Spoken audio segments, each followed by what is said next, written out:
मेरी बीवी की कब्र से इतनी तेज खुशबू आती कि हर कोई मुझसे आकर पूछता कि आपकी बीवी ने ऐसा कौन सा अच्छा काम किया है कि इतनी तेज खुशबू आती है। लेकिन ये बात बस मैं जानता था कि मेरी बीवी तो बद किरदार औरत थी। एक रात कब्रिस्तान में बीवी की कब्र के पास गया तो सामने का मंजर देखकर तो हैरत से आंखें फट पड़ी कि सामने मैं सारे दिन का थका हारा बेसुध सो रहा था जब मेरे मोबाइल की घंटी बजने लगी थी। उस वक्त घंटी की आवाज मुझे सख्त नागवार गुजरी थी। मैंने कॉल रिसीव नहीं की थी और यही सोचा कि जिसने भी कॉल की है वो बाद में कर लेगा, मगर ये क्या, मेरा फोन तो मुसलसल बजने लगा था। मुझे बहुत गुस्सा आ रहा था। मैंने फोन उठाया। सुबह के 3 बज रहे थे। अम्मी की कॉल आ रही थी। ये मेरे लिए परेशान कौन था। मैंने झट से फोन उठा लिया था। अम्मी के रोने की आवाजें आ रही थी। मैं बोला, हेलो हेलो अम्मी, क्या हुआ है, आप क्यों रो रही हैं? अम्मी इतनी रात को क्यों रो रही हैं? सरमत मेरे बच्चे, तू उजड़ गया है, तेरी दुनिया लुट गई है। मैं अम्मी की बातें सुनकर बड़ा परेशान हो गया था।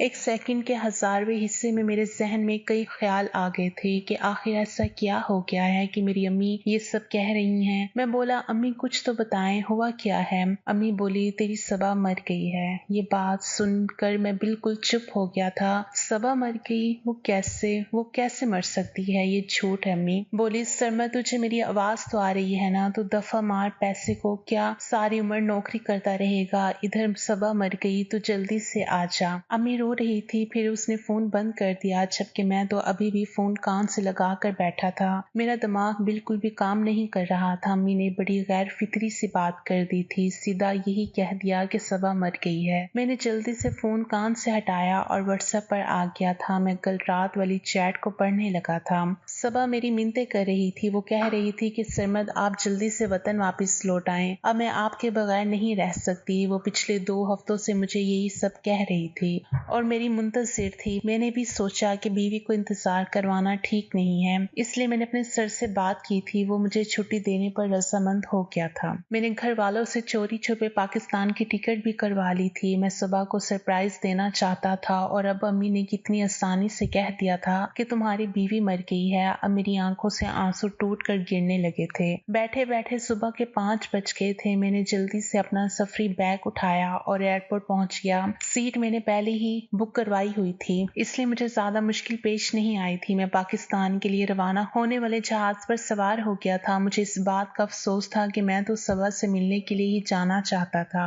मगर अब तो वो जा चुकी थी। अम्मी ने मुझे बताया कि वो मेरे लिए मैयत को रोके रखेंगी। सारे रास्ते रोता ही गया था। जब घर पहुंचा तो घर के बाहर बहुत ज्यादा हजूम था। सब मुझसे गले मिलकर ताज़ियत कर रहे थे, जबकि मेरा गम था कि वो तो बढ़ता ही जा रहा था। मैं घर में दाखिल हुआ और अम्मी से कहा कि मुझे मेरी बीवी का दीदार करना है। अम्मी ने कहा, हाँ हाँ क्यों नहीं, मैं अभी तुम्हारी बीवी की सूरत तुम्हें दिखा देती हूँ। जैसे ही अम्मी ने इसके चेहरे से कपड़ा हटाना चाहा, वहाँ पर मौजूदा औरतों ने शोर डाल दिया था। वो कहने लगी कि नहीं ऐसा मत करना, सबा वो अपने शौहर पर अब हराम हो चुकी है। मैं इनकी ये बात सुनकर हैरान रह गया और बोला कि ऐसा हरगिज नहीं है। मैंने तो यहाँ तक सुन रखा है कि शौहर मरने के बाद अपनी बीवी की मैयत को गुस्ल भी दे सकता है, और आप लोग मुझे मेरी बीवी का चेहरा नहीं देखने दे रही। मगर वहाँ मौजूद औरतें कहने लगी कि ऐसी बातें ना करो, मैयत का जनाजा भारी हो जाएगा, तुम अपने दिल को मार दो। एक औरत बोली, तुमने इतने बरस काम के सिलसिले में खुद को अपनी बीवी से दूर रखा, तुमने इसका चेहरा देखने की जरूरत महसूस नहीं की, तो आज भी अपने दिल पर पत्थर रख लो, अपनी बीवी के फायदे के लिए ही सही। मैं ये सब बातें सुनकर दिल बर्दाश्त हो गया था और घर से बाहर निकल गया था। जिंदगी ने एक ऐसा पलटा खाया था कि मैं मुंह के बल जा गिरा था।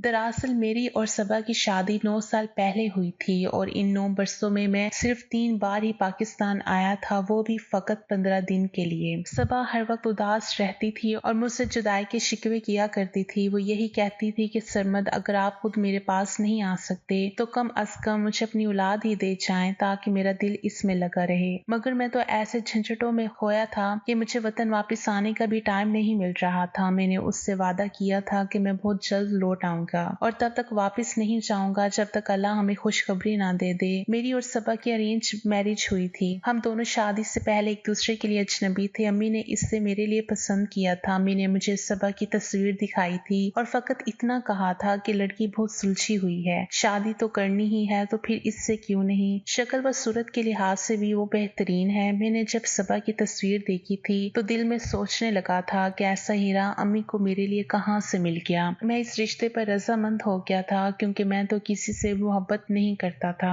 इसलिए सोचा करता था कि जो लड़की मेरी बीवी बनेगी मैं अपनी सारी मोहब्बत और वफाएं उसी पर लुटा दूंगा। शादी से पहले एक बार मेरी सबा के साथ फोन पर बात हुई थी। इससे बात करके मुझे बहुत अच्छा लगा था। ऐसा लगा था जैसे हम दोनों के दरमियान सदियों पुराना कोई रिश्ता हो। उसकी एक एक बात मेरे दिल में उतरती जा रही थी। दिल चाहता था कि मैं बस दुनिया का हर काम छोड़कर उसकी बातें सुनता रहूं। सबा बोल बोल कर चुप कर गई थी। तब मैं बोला, आपको मुझसे कुछ पूछना है? उसने कहा नहीं। फिर मुझसे कहा, आप मुझसे कोई भी सवाल कर सकते हैं। तब मैं हंस कर बोला, सवाल जवाब की तो गुंजाइश ही नहीं है, आप मुझे बहुत अच्छी लगने लगी हैं। तब उसने हंसकर फोन बंद कर दिया था। शादी की पहली रात जब हम दोनों मियां बीवी रूबरू बैठे थे तो मैं उसकी प्यारी सी सूरत को देखता ही रहा था। तब वो मुस्कुराकर कहने लगी, सरमर, शादी से कबल जब एक बार हमारी फोन पर बात हुई थी आपने मुझसे कहा था कि आपको मैं अच्छी लगती हूँ। उस दिन मैं बहुत खुश हुई थी। सारा दिन आईने के सामने से हटी नहीं थी। ऐसा लगता था जैसे मैं कोई अफसरा हूँ। मैं हंस दिया था और बोला, इसमें लगने वाली कौन सी बात है, तुम सच में अफसरा हो। वो बस हंसती जा रही थी। वो सुहाना वक्त अब हवा में कहीं उड़ गया था। अब मैं था और मेरी बीवी की यादें थी। मैयत को गुस्ल कफन दे दिया गया था। इस बात का अफसोस मुझे अंदर ही अंदर खाया जा रहा था कि इन औरतों ने मुझे मेरी बीवी की सूरत नहीं देखने दी थी। मैं तो उसका हाथ पकड़कर उससे ढेरों बातें करना चाहता था, उससे माफी मांगना चाहता था। मैंने उस लड़की के साथ बड़ी ज्यादती की थी। मैं उसे ब्याह कर तो घर ले आया था, उसे अपना नाम भी दे दिया था, मगर उसका ख्याल नहीं रख पाया था, उसे मां नहीं दे पाया था। जब मैयत को दफनाने का वक्त हो गया तो मुझे भी आवाज दी गई थी। मैंने अपनी बीवी के जनाजे को कंधा दिया तो ऐसा लगा था जैसे बस मेरी दुनिया ही उजड़ गई हो। अब यहाँ मेरे लिए कुछ ना रह गया हो। मेरी आंखों से आंसू गिरते जा रहे थे। लोगों ने मुझे तसल्ली दी मगर मेरा दिल अब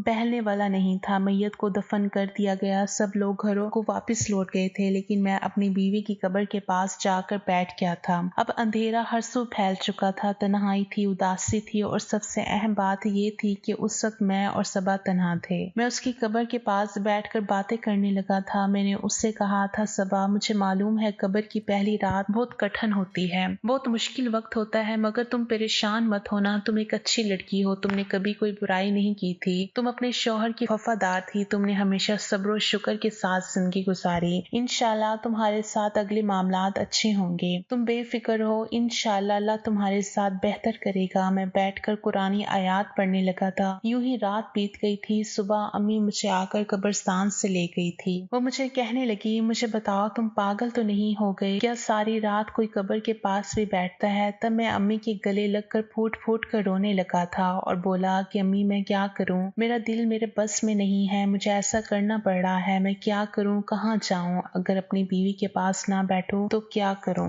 अम्मी ने मेरे सर पर हाथ रख और बोली, मुझे मालूम है बेटा, तुम्हारी मजबूरियां थी जो तुम वतन वापस ना आ सके। यही बात तो तुम्हें अंदर ही अंदर खाए जा रही है, मगर कोई बात नहीं, अल्लाह हर चीज से वाकिफ है, वो हर इंसान की मजबूरी समझता है। मैं तुम्हारे लिए दुआ करूंगी, तुम्हें सब्र आ जाएगा, मगर यूं रात भर कब्रिस्तान में बैठना मुनासिब नहीं है, ये अच्छी बात नहीं है। तुम दिन के वक्त घंटे 2 घंटे के लिए चले जाया करो, मगर अपनी ये हालत मत बनाओ। मैं खामोश ही रहा था। फिर अपने कमरे में आया तो मुझे लगने लगा कि हर तरफ सबा है। कभी मुझे सबा के हंसने की आवाज आती तो कभी उसकी सूरत दिखाई देती। मैं अलमारी के पास खड़ा हो गया था, उसमें सबा के कपड़े रखे हुए थे। इन कपड़ों में से सबा की खुशबू आ रही थी। मेरे आंखों से आंसू गिरते जा रहे थे। मैं ये कहता जा रहा था कि सबा, मुझे माफ कर देना, मैं तुम्हारा मुजरिम हूँ, मैंने तुम्हारी जिंदगी के 9 बरस खराब कर दिए, मैंने तुम्हें इंतजार की सूली पर लटकाए रखा। खैर अगले दिन हमने सबा की कुल खानी कर दी थी। हमारे घर में भी मेहमानों के डेरे लगे हुए थे, मगर रफ्ता रफ्ता सारे अपने घरों को लौट गए थे। अब उदासी और तन्हाई मेरे घर का और मेरी जिंदगी का मुकद्दर बन गई थी। मैं कब्रिस्तान जाता तो बस वहीं का होकर रह जाता।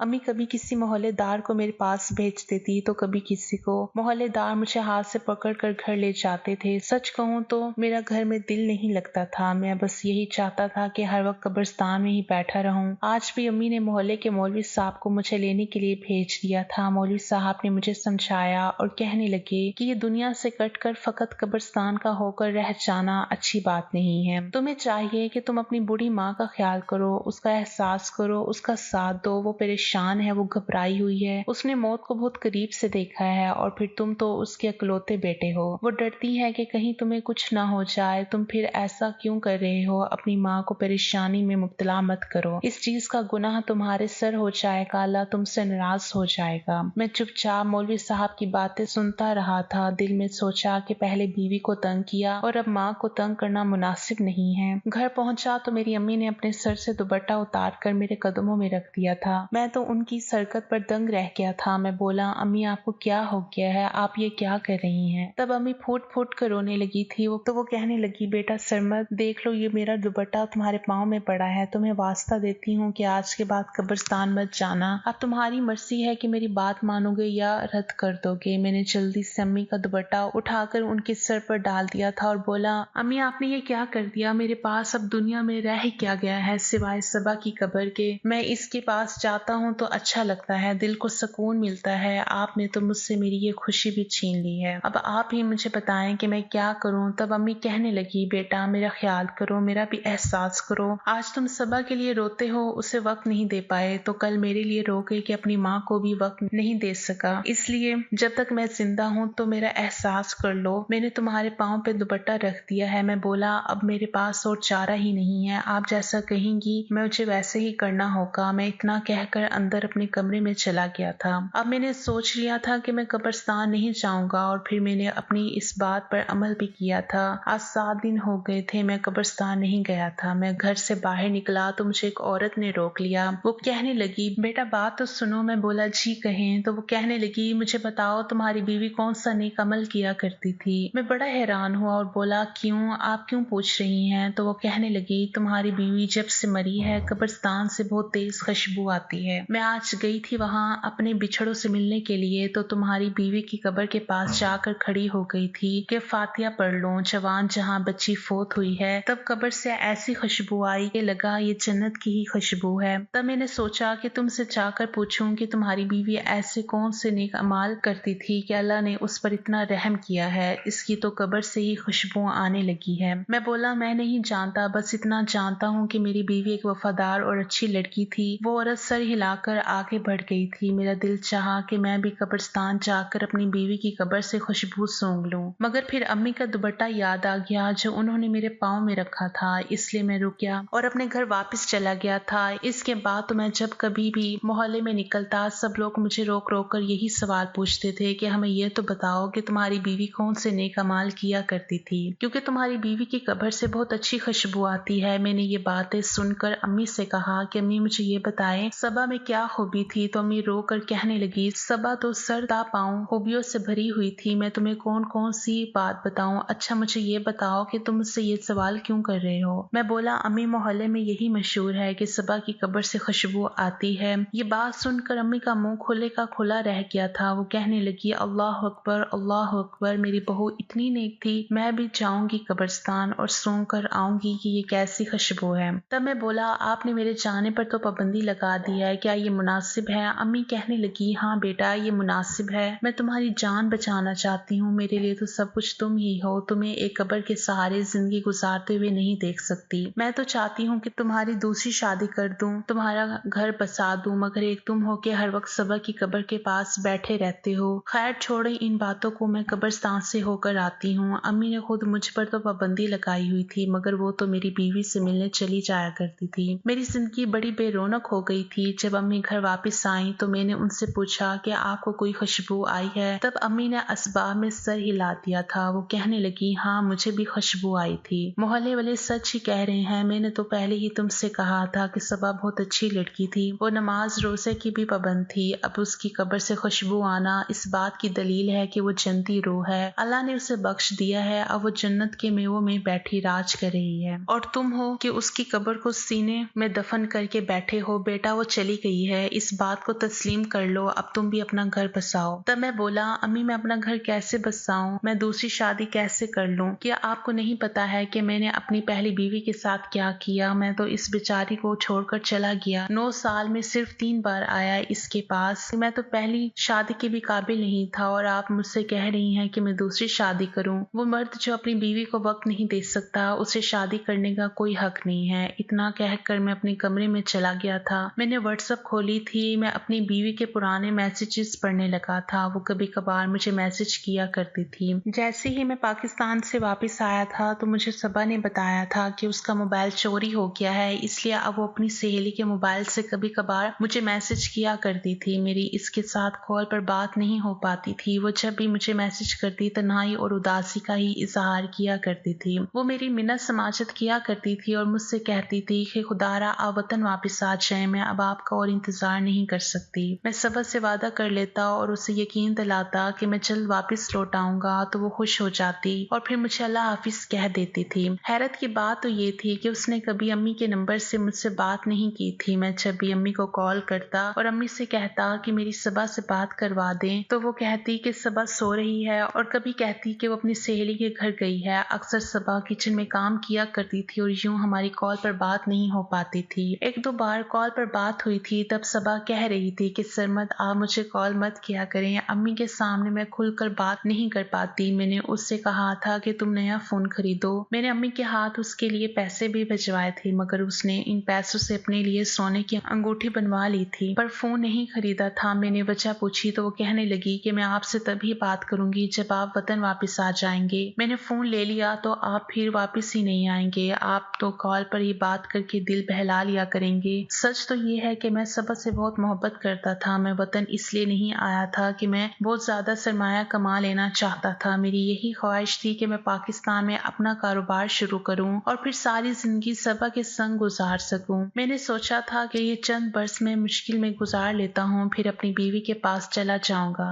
हमेशा हमेशा के लिए, मगर इसके पास तो वक्त ही नहीं था। वो तो मुझे छोड़कर जाने वाली थी, तभी तो हर वक्त मुझे अपने पास बुलाती रहती थी। मैं उस वक्त बेबसी की इंतहा पर पहुंच गया था। मुझे सबा की इस कदर याद आ रही थी कि मेरे असाब जवाब दे गए थे। जी चाहता था कि कहीं से सबा मेरे सामने आ जाए। मैंने अपनी शादी का एल्बम निकाला और तस्वीर देखने लगा था। जैसे जैसे उसके मुस्कुराते चेहरे पर नजर पड़ती, उसकी याद में शिद्दत आती जा रही थी। दिल ने चाहा था कि बस एक बार, फकत एक बार मैं सबा को देख लूं, शायद मुझे फिर सब्र आ जाए। कुछ समझ ही नहीं आया और मैं सब कुछ छोड़कर अपने कमरे से बाहर निकल आया था। मैंने गाड़ी निकाली और कब्रिस्तान की जानिब जाने लगा था। मैं उस समय अपने हवास में नहीं था, अगर होता तो ऐसा कदम हरगिज ना करता। मैं कब्रिस्तान पहुंच गया था। गौरकिन भी मौजूद नहीं था, सबा की कब्र की जानिब चल पड़ा था। अजीब किस्म की पुरमसरत खुशबू ने मेरा इस्तकबाल किया था। मैं बोला, देखो सबा, मैं आ गया हूँ, मैं अपनी सबा के पास आ गया हूँ। आज हम दोनों के दरमियान से मिट्टी का पर्दा खत्म हो जाएगा। तुम मुझे देख लोगी और मैं तुम्हें महसूस कर लूंगा। मैं तेज तेज हाथ हिला रहा था और कब्र से मिट्टी हटाता जा रहा था, यहाँ तक कि भारी स्लेब भी हटा ली थी। मैंने कब्र खोद ली थी और सामने का मंजर देखकर मुझ पर अजीब सी वहशत तारी हो गई थी। सफेद कफन को देखकर मैं बार बार सोच रहा था कि मुझे हाथ लगाना चाहिए या नहीं। फिर ख्याल आया कि जहाँ मैंने इतना सब कुछ कर लिया है वहाँ अपनी बीवी का चेहरा भी देख ही लेता हूँ। मैंने जैसे ही कफन को हाथ लगाया, सामने का मंजर देखकर मेरी आंखें फटी की फटी रह गई। मेरी बीवी का कफन खाली था, मैयत गायब थी। मैं तो थर थर कांपने लगा था कि आखिर मेरी बीवी की मैयत कहाँ जा सकती थी। मुझे अब समझ नहीं आ रहा था कि मुझे क्या करना चाहिए। फिर मैं उठा और मौलवी साहब के पास जा पहुंचा था और इनसे कहा कि मैंने अपनी बीवी की कब्र खोदी है,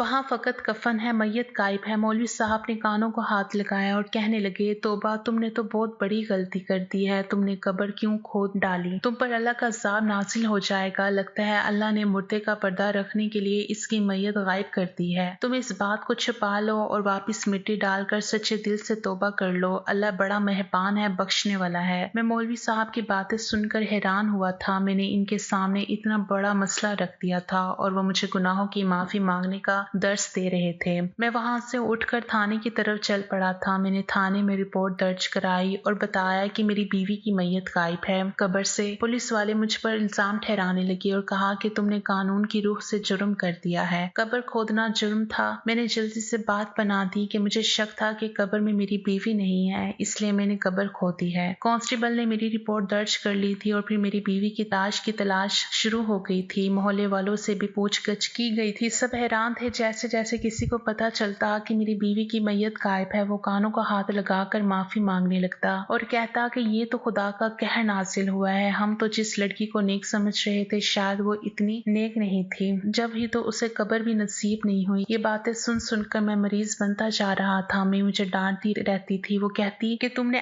ऐसी हरकत की तो क्यों की? क्यों तुमने सबा की कब्र खोदी? मैं भी भरा पड़ा था। मैं बोला अगर मैं कब्र ना खोता तो मुझे कभी इल्म ही ना होता कि यहाँ तो मेरी बीवी है ही नहीं। मैं तो मिट्टी के साथ बातें करके वापस आ जाया करता था। तब अम्मी कहने लगी मैं तुम्हें ये सब बताना तो नहीं चाहती थी मगर लो सुनो, मुझे लगता है कि सबा की लाश उसका आशिक निकाल कर ले गया है। ये बात सुनकर तो मुझ पर बिजली गिरी थी। मैं बोली अम्मी आप क्या कह रही हैं? क्या मतलब? तब अम्मी ने बताया कि सबा तो किसी लड़के से मिलती थी। मेरी गैर मौजूदगी का उसने खूब फायदा उठाया था। जब दिल चाहता अपने दोस्त को घर पर बुला लिया करती थी। अम्मी की बातें सुनकर मेरे रोंगटे खड़े हो गए थे। मैं तो मर कर भी इस बात पर यकीन नहीं कर सकता था मगर अम्मी की बात छुटला भी तो नहीं सकता था ना। शायद सबा मुझे धोखा दे रही थी, फोन पर भी बात नहीं करती थी, सब नॉर्मल तो नहीं था ना। मगर मैं इसके इश्क में ऐसा पागल हुआ था कि मुझे तो ये सब नजर ही नहीं आता था। अब मुझे ये दड़का लगा रहता था कि कहीं पुलिस को इस बात की खबर ना हो जाए। बात पूरे मोहल्ले में फैल जानी थी, फिर मेरी बहुत बेइज्जती हो जाती। मैंने खुद ही थाने जाकर केस बंद करवा दिया था। मैं उदास रहता था, किसी भी चीज में दिल नहीं लगता था।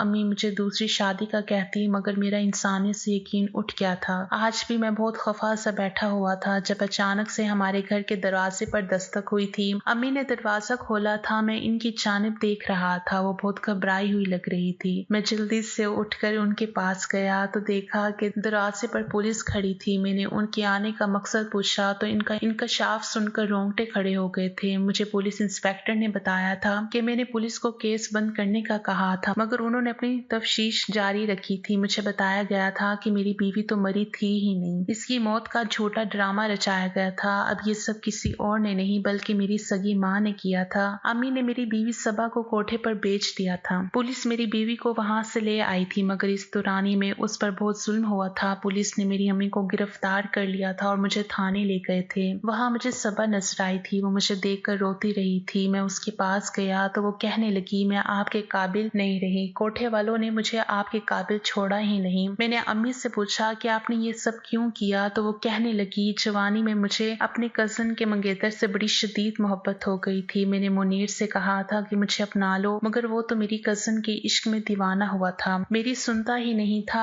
आखिरकार उसने मुझसे कहा कि अगर मैं बाज न आई तो वो पूरे खानदान में मेरी रुसवाई कर देगा और सबको बता देगा कि मैं उससे उकसा रही हूँ। बदनामी के खौफ से मैं पीछे हट गई थी मगर मेरा दिल उजड़ गया था। मैंने भी सोच लिया था कि इस चीज का बदला इससे जरूर लूंगी। खैर फिर मेरी शादी हो गई, मेरे घर तुमने जन्म लिया, तुम जवान हो गए तो मैंने मुनीर की बेटी से तुम्हारी शादी करवा दी। तुम वापस चले गए तो मैंने तुम्हारी बीवी पर जुल्म व सितम शुरू कर दिए थे। उससे मोबाइल भी छीन लिया था और ये भी कहा था कि अगर सरमत को किसी बात की भनक भी पड़ गई तो मैं तुम्हें तलाक दिलवा दूंगी। अम्मी मोहल्ले के मौलवी को पहले से ही पैसे दे चुकी थी। जब भी तो उसने मेरा साथ नहीं दिया था बल्कि मुझे अजाब से डराने लगा था और चाहता था कि मैं मैयत वाली बात को खत्म कर दूं। मुझे सबा ने बताया कि वो तलाक के डर से मुझे सारी हकीकत नहीं बता पाई थी। वो अपनी सहेली के फोन से बड़ी मुश्किल से मुझे मैसेज करती और वापस आने का कहती थी। फिर अम्मी ने उसे कोठे पर बेच दिया सिर्फ इसलिए कि मुनीर ने अम्मी से कहा था कि मेरा पीछा छोड़ दो,